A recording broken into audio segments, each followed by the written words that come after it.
할렐루야. 오늘 2024년도 마지막 날입니다. 마지막 날이기 때문에 또 우리 옆에서 또 폭죽 소리가 또 쫙 터지는데, 또 우리 가운데 또 여러분, 복음이라고 하는 단어가 또 폭탄이라고 하는 단어예요. 우리의 심령 가운데 또 말씀으로 인한 그 복음의 폭탄이, 복음의 폭죽이 터지게 될 줄 믿습니다.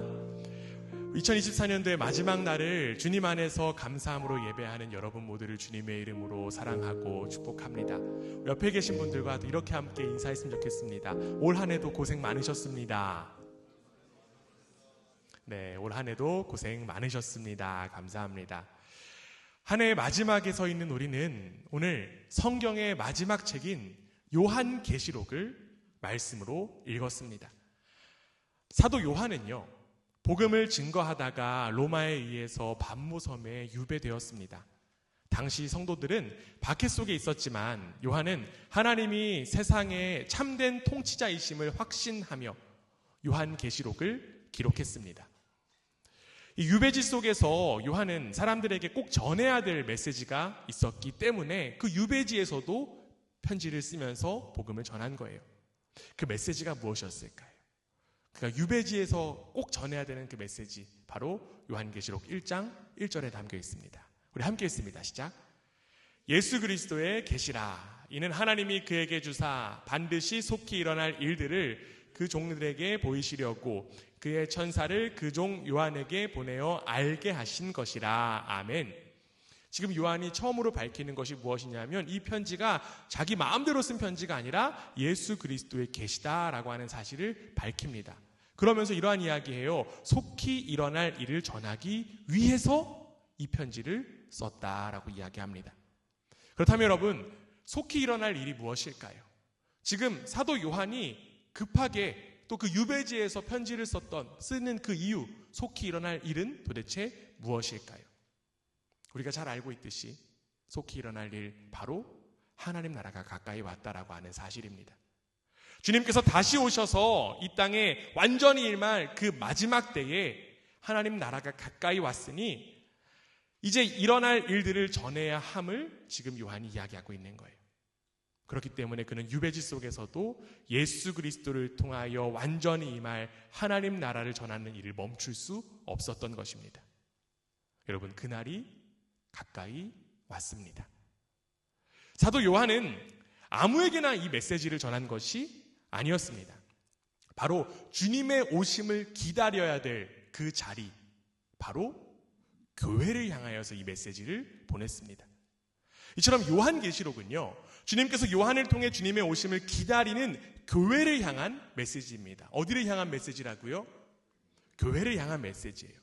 특별히 요한은요, 소아시아 지역에 있는 7개의 교회, 그 다음 소아시아 지역, 지금으로 말하면 터키 지역이거든요. 터키 지역에 있는 7교회를 향하여서 메시지를 전했습니다. 그런데 이 메시지는 그 교회만을 향한 메시지가 아니라 이 땅의 모든 주님의 몸된 교회를 향한 말씀이다 라고 이야기할 수 있습니다.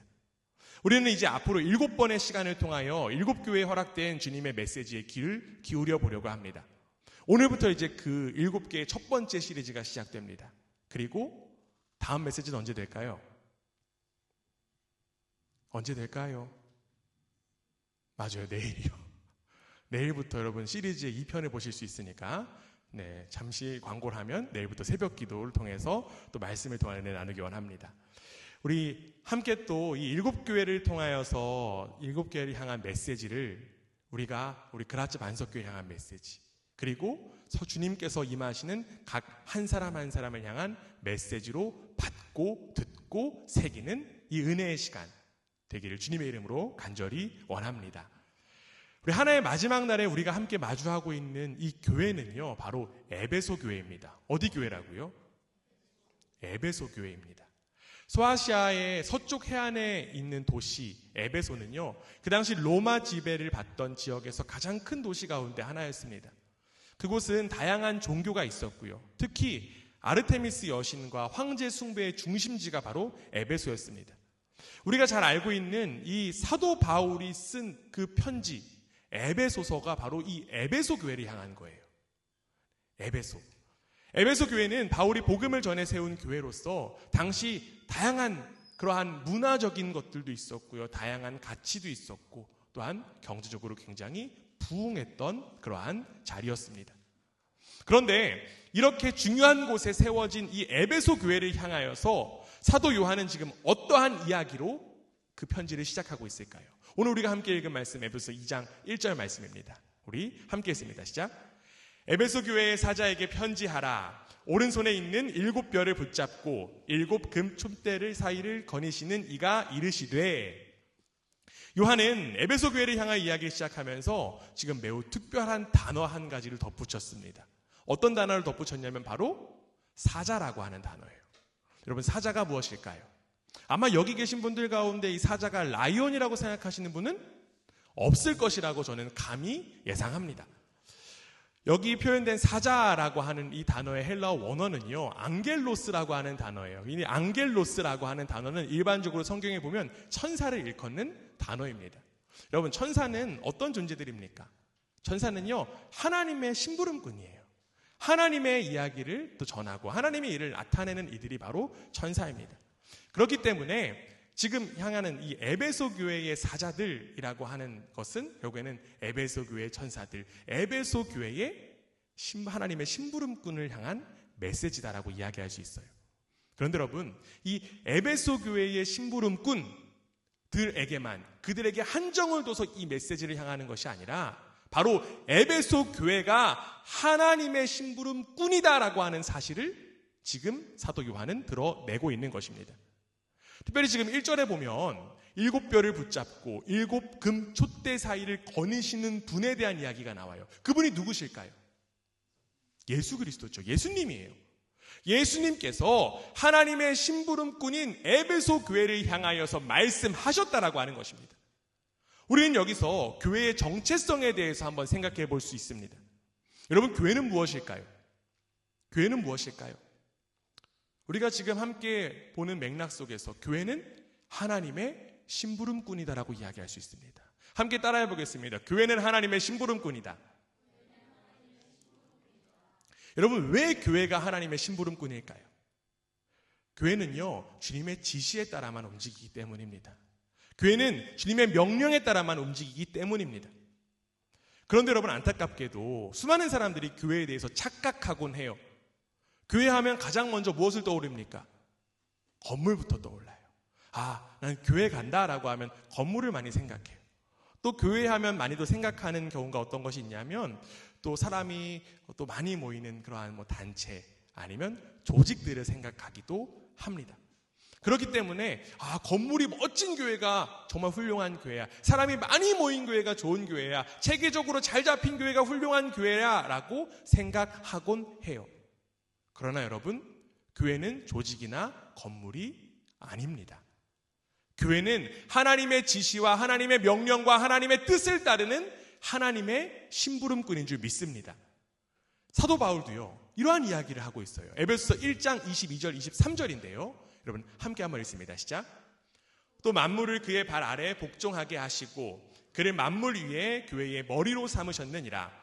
교회는 그의 몸이니 만물 안에서 만물을 충만하게 하시는 이의 충만함이니라. 아멘. 여러분, 교회의 머리 되시는 분은 누구일까요? 예수 그리스도밖에 없습니다. 교회의 머리는 예수님이십니다. 교회는 그리스도의 몸으로서 머리이신 예수 그리스도께 복종할 뿐입니다. 그렇다면 여러분, 교회가 감당해야 하는 그 하나님의 심부름, 어떤 일을 감당하는 것일까요?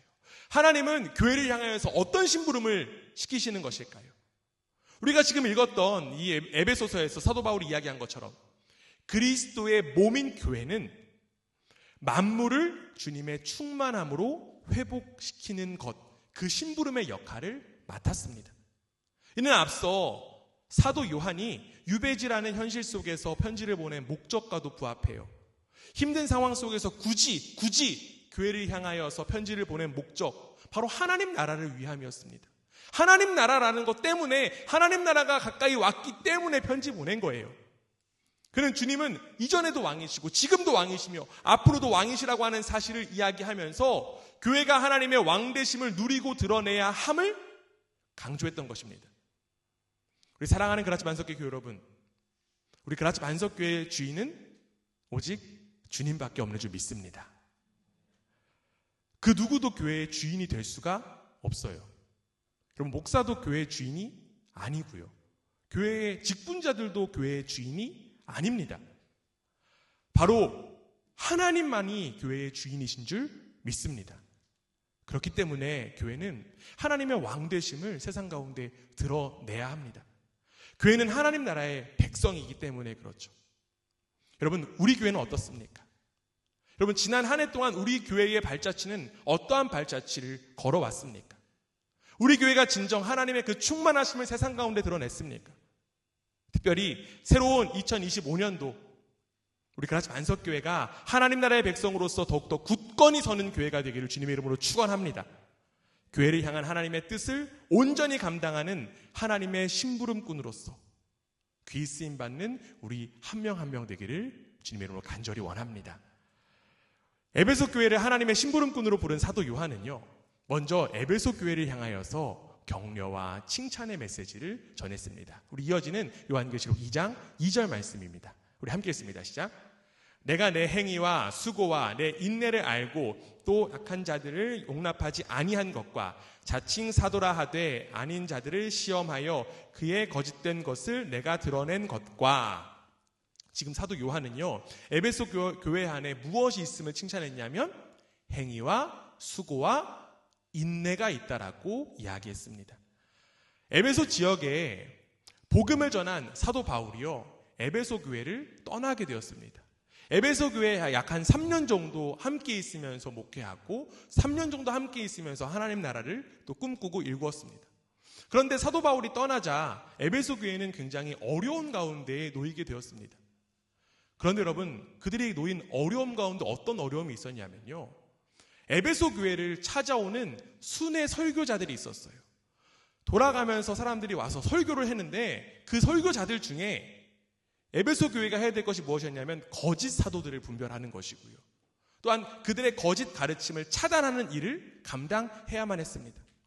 뿐만 아니라 지금 우리가 읽었던 2절에 보면 나와 있듯이 악한 자들이라고 하는 표현이 나와요. 악한 자들을 용납하지 아니했다.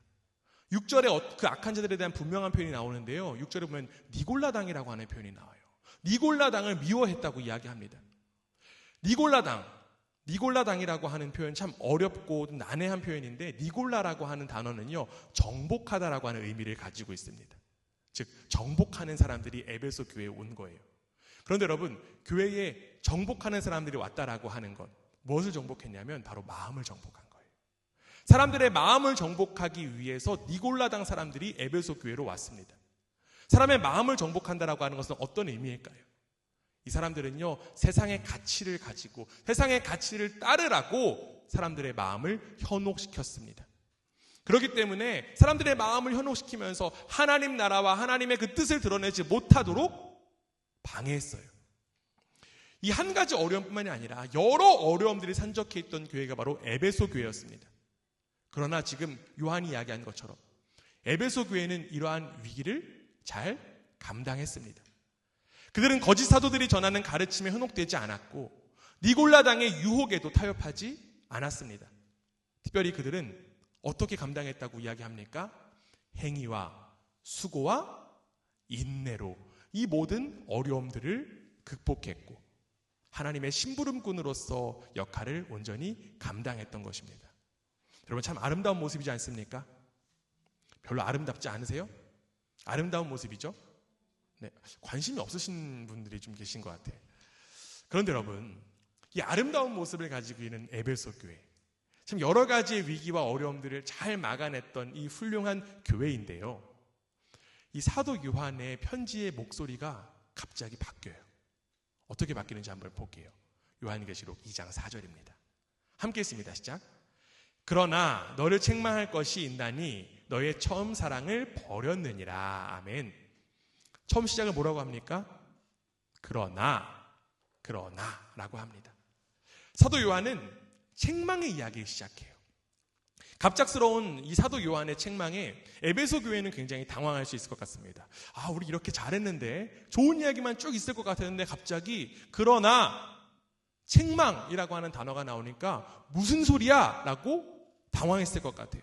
우리가 이 어려움 속에서도 교회를 잘 지켰고 하나님의 일을 열심히 감당했는데 너무한 거 아니야? 우리는 칭찬과 격려만 받아도 부족함이 없는데 책망이라니, 이런 생각 들 수 있을 것 같아요. 누군가의 비판이나 질책을 듣기 어려워하는 사람들은 에베소 교회가 받았을 감정에 대해서 더욱더 이입될 수 있을 것 같습니다. 그렇다면 여러분, 지금 사도 요한이 에베소 교회를 향한 그 책망의 내용은 어떤 내용이었을까요? 내용이 어떤 내용입니까? 처음 사랑을 잃어버렸다라고 이야기합니다. 여러분, 에베소 교회가요, 책망이라고 하는 단어 때문에도 충격받았겠지만 사실 더욱더 충격받았던 것은 바로 처음 사랑을 잃어버렸다라고 하는 이 문장, 이 내용에 더욱더 충격받았을 것입니다. 아니, 우리가 사랑이 없다고요? 무슨 소리입니까? 우리 안에는 사랑이 가득합니다. 그러니까 우리가 수고로 어려운 일들 감당할 수 있었지 않았겠습니까? 이러한 이야기 할 수 있을 것 같아요. 물론 맞습니다. 에베소 교회는 어려움을 넉넉히 감당했습니다. 그렇기 때문에 아주 훌륭한 교회로서 보여지기도 합니다. 요한이 이야기했듯이 그 안에 행위와 수고와 인내 가득했기 때문에 아주 든든한 교회처럼 보여지기도 하고 느껴지기도 합니다. 그런데 여러분, 우리는 여기서 에베소 교회를 변호하기보다 이 말씀이 누가 에베소 교회를 향해서 주신 말씀이라고요? 예수 그리스도께서 주신 말씀이다라고 하는 사실을 기억할 수 있어야만 합니다. 왜 그럴까요? 교회의 주인은 주님이시기 때문에 그렇죠. 교회의 머리는 예수님이시기 때문에 그렇습니다. 사도 바울은요, 이러한 이야기를 데살로니가 교회를 향해서 했습니다. 데살로니가전서 1장 3절 말씀인데요, 우리 함께 읽습니다. 시작. 너희의 믿음의 역사와 우리 주 예수 그리스도에 대한 소망의 인내를 우리 하나님 아버지 앞에서 끊임없이 기억함이니. 여기에는 우리가 앞서 살펴본 요한계시록을 통해서 살펴본 단어들이 지금 겹쳐 나와요. 어떤 단어가 지금 중복돼서 나옵니까? 아까 봤던 단어 뭐 있나요? 수고라는 단어가 있고요. 또 인내라고 하는 단어가 중복됩니다. 또 여기에 지금 정확하게 명칭이 겹치지는 않지만 여기에는 지금 역사라고 하는 단어가 나오는데요. 이 역사라고 하는 단어는 행위라고 하는 단어와 붙을 수 있습니다. 역사, 수고, 인내라고 하는 단어, 즉 요한이 이야기한 행위, 수고, 인내와 같은 단어다라고 하는 거예요. 지금 사도 바울은 사도 요한과 비슷한 맥락에서 이야기를 하고 있습니다. 그런데 여러분, 우리가 지금 더욱더 집중할 것이 무엇이냐면 이 사도 바울이 이야기를 통해서 생각해 볼 부분이 한 가지 있습니다. 여러분, 이 단어들에는 짝이 있어요. 어떤 짝이 있습니까? 역사, 짝이 있습니다. 어떤 짝이 있어요? 믿음이라고 하는 짝이 있어요. 수고에는 어떤 짝이 있습니까? 사랑이라고 하는 짝이 있습니다. 인내에는요, 소망이 있습니다. 사도 바울은 행위는 믿음에서부터 비롯된다라고, 그리고 수고는 사랑에서부터 비롯되고 인내는 소망에서부터 비롯된다라고 지금 이야기했습니다. 우리는 여기서 이제 사도 바울의 이야기를 딱 가지고 다시 에베소 교회로 돌아가 봅시다. 에베소 교회가 받은 책망, 그들의 모습을 한번 진단해 볼 수 있을 것 같아요. 에베소 교회에 행위와 수고와 인내가 있었습니다. 행위와 수고와 인내가 있었고 그들은 그 어려움들을 넉넉히 감당했습니다. 그런데 지금 사도 요한이 뭐라고 이야기하냐면 처음 사랑을 잃어버렸다라고 이야기해요. 처음 사랑이 없었다라고 합니다. 그렇다면 어떤 의미가 될까요? 그들의 수고는 사랑에서 비롯된 수고가 아니었다라고 우리가 바라볼 수 있습니다. 그들이 나타낸 열매는 믿음, 소망, 사랑에서부터 비롯된 것이 아니라고 하는 거예요. 우리는 여기서 분명히 알아야 할 것이 있습니다. 우리가 아무리 열매가 좋다라고 해서, 우리 가운데 열매가 있다라고 해서 내가 지금 잘하고 있다라고 착각해서는 안 된다라고 하는 거예요. 우리 교회가 아무리 좋은 사역을 감당하고 있다라고 해서 옳은 길을 가고 있다라고 착각해서도 안 됩니다. 교회가 나타내는 열매는요, 교회의 주인이 하나님이시기 때문에 하나님께서 드러내는 것뿐이십니다. 같은 열매라고 해서 그 시작점이 다 같다라고 이야기할 수는 없어요. 사랑으로 한번 예를 더 들어보겠습니다. 여러분, 이 세상에도 사랑이라고 하는 단어, 사랑이라고 하는 개념이 있죠. 그리고 사랑으로도 많은 열매들이 나타납니다. 나눔의 열매가 있고 또 헌신의 열매가 있고요. 희생의 열매들이 있어요. 즉 수고가 있죠. 그런데 여러분, 이 수고라고 하는 열매가 있다라고 해서 그 사랑이 모두 온전한 사랑이라고 이야기할 수 있을까요? 사랑이라고 하는 단어, 사랑이라는 표현은 동일할지 모르겠지만 여러분, 자기중심적인 사랑에서 비롯된 수고도 있습니다. 내 만족을 위한 사랑의 수고도 있어요. 드러나지는 않지만 속으로 꿍꿍이를 가진 사람들의 사랑의 수고도 분명히 있습니다. 우리가 드러나는 보여지는 것만 알기 때문에 사실 우리가 겉으로 분별하고 구별하기가 참 어렵습니다. 그러나 사랑의 수고를 감당하는 누구는 알까요? 자기 자신은 알아요. 나는 이 사랑의 동기가 어디서부터 시작된다라고 하는 것, 이 수고가 어디서부터 비롯됐다라는 사실을 나는 잘 압니다. 이러한 수고, 그러다 보니까 내가 어떤 의도를 가지고 수고하다 보니, 사랑의 수고를 감당하다 보니 내 안에 교만이 생기고요, 자기 의가 충만해질 뿐입니다. 이러한 사랑은 참된 사랑이라고 이야기할 수가 없겠죠. 그리고 여러분, 이 모든 것을 가장 잘 아시는 분이 살아계시는 줄 믿습니다. 바로 하나님께서 살아계셔서 하나님께서 이 모든 것을 또 지켜보시고 또 하나님께서 이 모든 것을 아십니다. 이러한 열매가 하나님께로부터 비롯된 것인지 아닌지를 하나님께서는 가장 정확하게 아시는 분이십니다. 이러한 이야기는요, 제가 저한테 주로 묻는 질문이에요. 왜냐하면요, 저는 이제 사역을 감당하면서 열매를 마주할 수 있는 기회가 참 많기 때문에 그렇습니다. 교회가 좀 성장하고 사역의 열매를 맺으면 제 마음속에 내 마음 가운데 교만이 생기기도 하고 내 방식대로 하고 싶은 그런 유혹이 찾아오기도 합니다. 그런데 이는 하나님을 밀어내는 어리석은 행동일 뿐입니다. 열심을 다해놓고 자기 의가 충만해져서 변질되고 타락하는 모습, 바로 제 안에 있는 부끄러운 모습을 여러분 앞에 고백합니다. 우리는 겉으로 괜찮은 사람이다, 나는 괜찮다라고 해서 절대로 안심해서는 안 돼요. 우리가 모양이 괜찮은 모습이라고 해서 우리는 방심해서는 안 됩니다. 속이 썩어질 수 있는 거예요.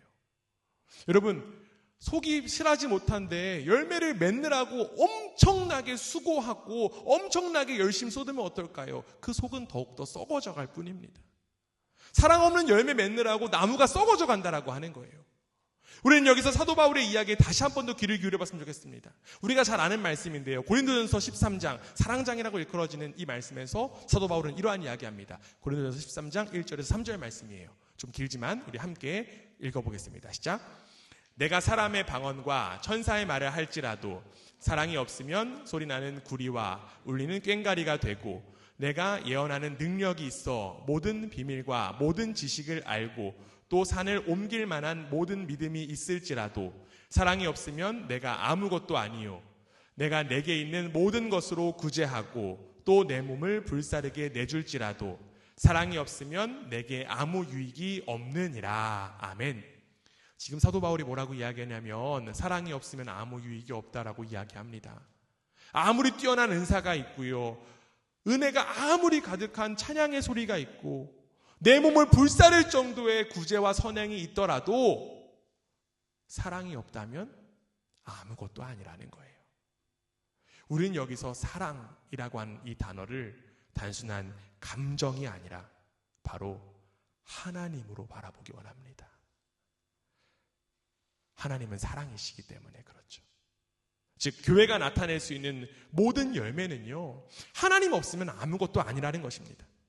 다시 돌아와서 사도 요한의 책망인 처음 사랑을 회복하라라고 하는 것은 바로 하나님을 회복하라, 하나님의 주인 되심을 회복하라, 하나님의 사랑을 회복하라는 것입니다.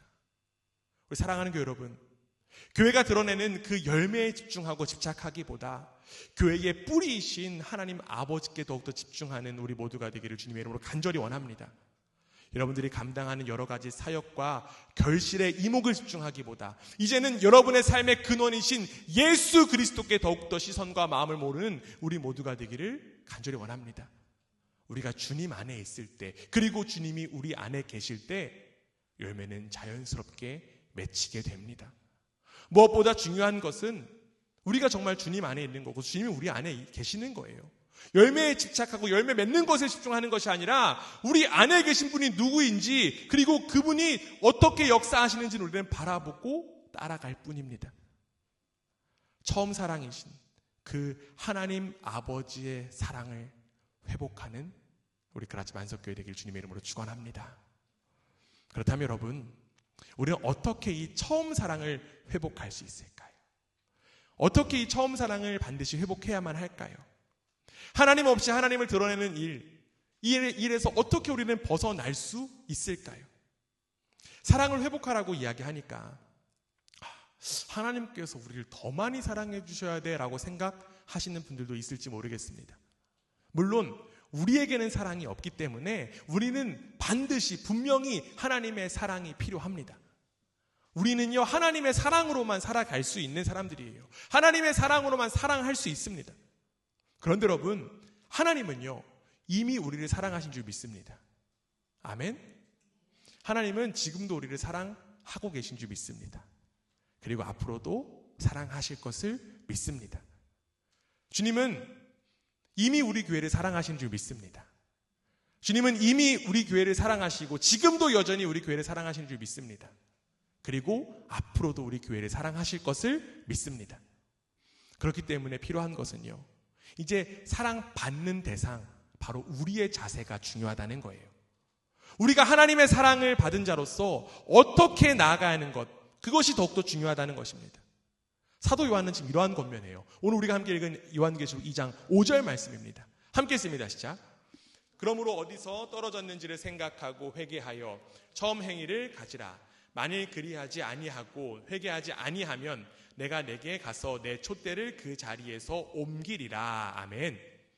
사도 요한은요, 처음 사랑을 회복하는 방법을 세 가지로 이야기했습니다. 몇 가지로요? 세 가지요. 세 가지 무엇일까요? 지금 말씀 한번 보시면 뭐가 나와 있죠? 처음에 생각하고, 그 다음에 회개하며, 마지막으로 처음 행위를 가지는 거예요. 먼저 우리는 생각해야 됩니다. 생각해야 돼요. 생각하라고 하니까 갑자기 이런 거 떠오르네요. 아, 생각 좀 하며 살아. 이런 의미의 생각하라는 거 절대 아닙니다. 사도 바울은요, 에베소 교회를 향해서 이러한 이야기를 했던 적이 있어요. 에베소서 2장 11절에서 12절 말씀입니다. 함께 읽습니다. 시작. 그러므로 생각하라. 너희는 그때에 육체로는 이방인이요 손으로 육체에 행한 할례를 받은 무리라 칭하는 자들로부터 할례를 받지 않은 무리라 칭함을 받는 자들이라. 그때에 너희는 그리스도 밖에 있었고 이스라엘 나라 밖의 사람이라. 약속의 언약들에 대하여는 외인이요 세상에서 소망이 없고 하나님도 없는 자이더니. 아멘. 지금 사도 바울이 똑같이 뭐라고 이야기합니까? 생각하라고 이야기해요. 생각하라. 그런데 생각하라라고만 이야기하지 않고 생각할 내용에 대한 이야기도 하고 있습니다. 무엇을 생각하냐면요, 너희가 이방인이었고 너희가 그리스도 밖에 있었으며 하나님 나라에 속하지 않은 외인이었고 그리고 소망이 없는 자였다라고 하는 사실을 생각하라고 지금 바울은 권면합니다. 우리는 우리의 존재가 예수 그리스도 밖에 있을 때 어떠한 존재였는지를 반드시 생각할 수 있어야만 합니다. 특별히 여기에 생각하다라고 하는 이 단어의 헬라어 원어는요, 원어의 의미를 좀 보면 기억하다의 의미가 있습니다. 여러분, 우리는 반드시 기억해야 합니다. 무엇을 기억해야 될까요? 우리는 내가 예수님 만나기 전에 내가 얼마나 끔찍하고 얼마나 비참한 존재였는지를 기억할 수 있어야 합니다. 그래야 나에게 허락된 하나님의 은혜가 당연하게 여겨지지 않는 거예요. 이는 교회에도 동일하게 적용됩니다. 우리는 기억할 수 있어야만 합니다. 우리 한 사람 한 사람은요, 하나가 될 수 없는 사람들이에요. 우리는 제멋대로 사는 일에 특화가 되어 있는 사람들입니다. 맞지 않습니까? 별로 인정하지 않으시는데요. 네. 그런데 여러분, 우리는 이미 하나가 된 줄 믿습니다. 바로 예수 그리스도께서 저와 여러분을 위해서 죽으시고 부활하셔서 하나님의 자녀 삼아주셨기 때문입니다. 교회가 이 사실을 잊어버리면요, 교회는 어려움에 처할 수밖에 없어요. 옆에 있는 지체들 단점만 보이게 되고요, 옆에 있는 지체들 시기하고 질투하기만 됩니다. 이러한 모습 당연해요. 왜냐하면 우리의 이전의 모습이 죄인이었기 때문에, 하나님을 몰아낸 죄인이었기 때문에 이러한 습성들이 우리 가운데 너무나도 당연하고 자연스럽습니다. 그렇기 때문에 우리는 자꾸만 기억할 수 있어야 돼요.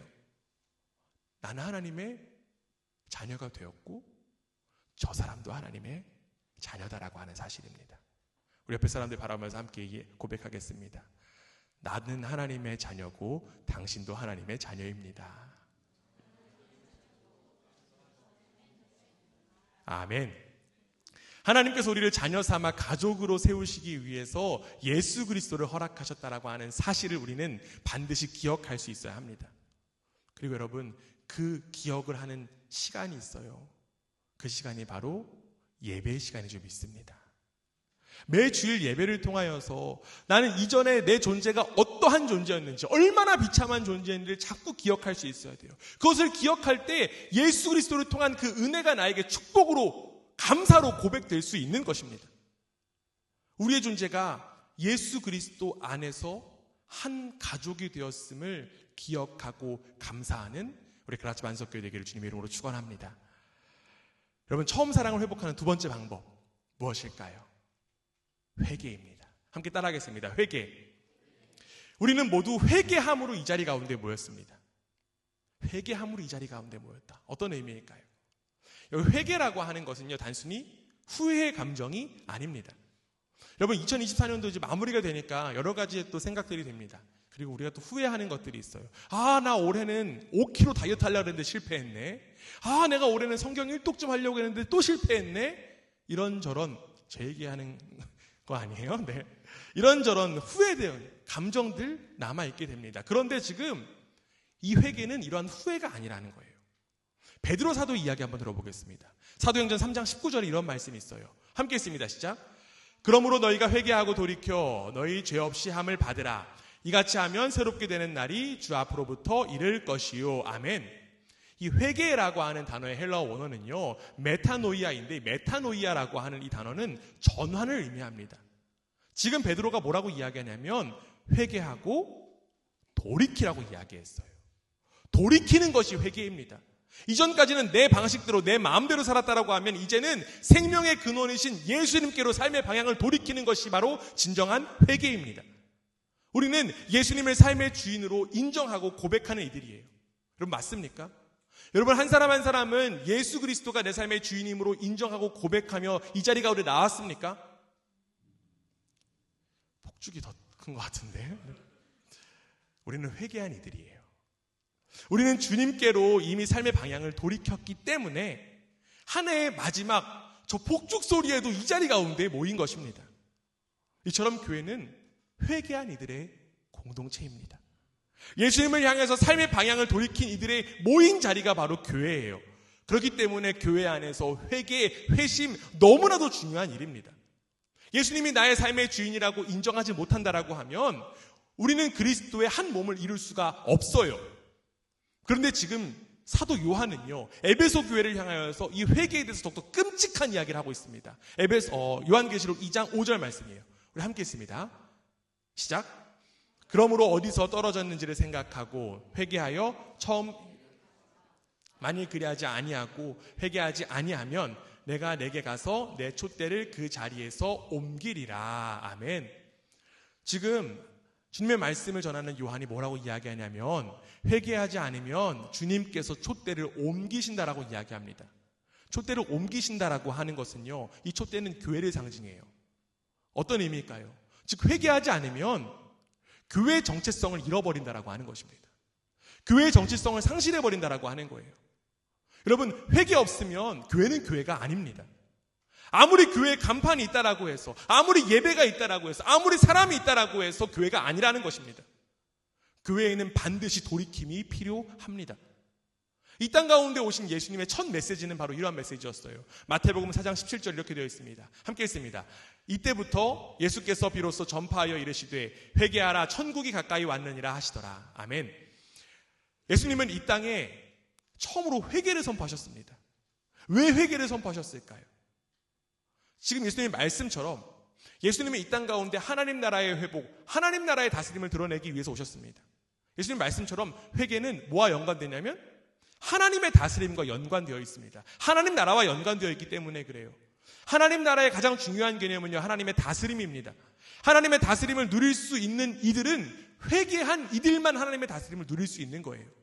회개한 이들, 즉 하나님이 내 삶의 주인으로 고백한 이들만 하나님의 다스림을 누릴 수 있는 것입니다. 내가 주인 되어 살아간다라고 하면 하나님의 다스림을 절대로 누릴 수가 없어요. 그렇기 때문에 하나님의 주인 되심을 인정하고 하나님의 주인 되심으로 인하여 모인 교회 공동체가 이 땅에 하나님 나라의 뜻을 감당할 수 있는 것입니다. 우리 사랑하는 그라치 만석교회 여러분, 새로운 2025년도에는 회개의 열매가 가득 맺히는 우리 교회가 되기를 주님의 이름으로 축원합니다. 여전히 삶의 주도권을 내가 움켜쥐고 있는 분들이 계시다라고 하면 나로 인해 교회가 정체성을 상실할 수 있다라고 하는 경각심을 가지고 이제는 삶의 방향을 주님께로 온전히 돌이키는 여러분 되시기를 주님의 이름으로 부탁드립니다. 저 사람이 회개해야 돼, 저 인간이 회개해야 돼가 아니라 누가 회개한다고요? 내가요. 내가 돌이키는 것, 바로 이 내가 돌이킴의 회개를 통하여 처음 사랑을 회복하는 우리 모두가 되기를 주님의 이름으로 간절히 원합니다.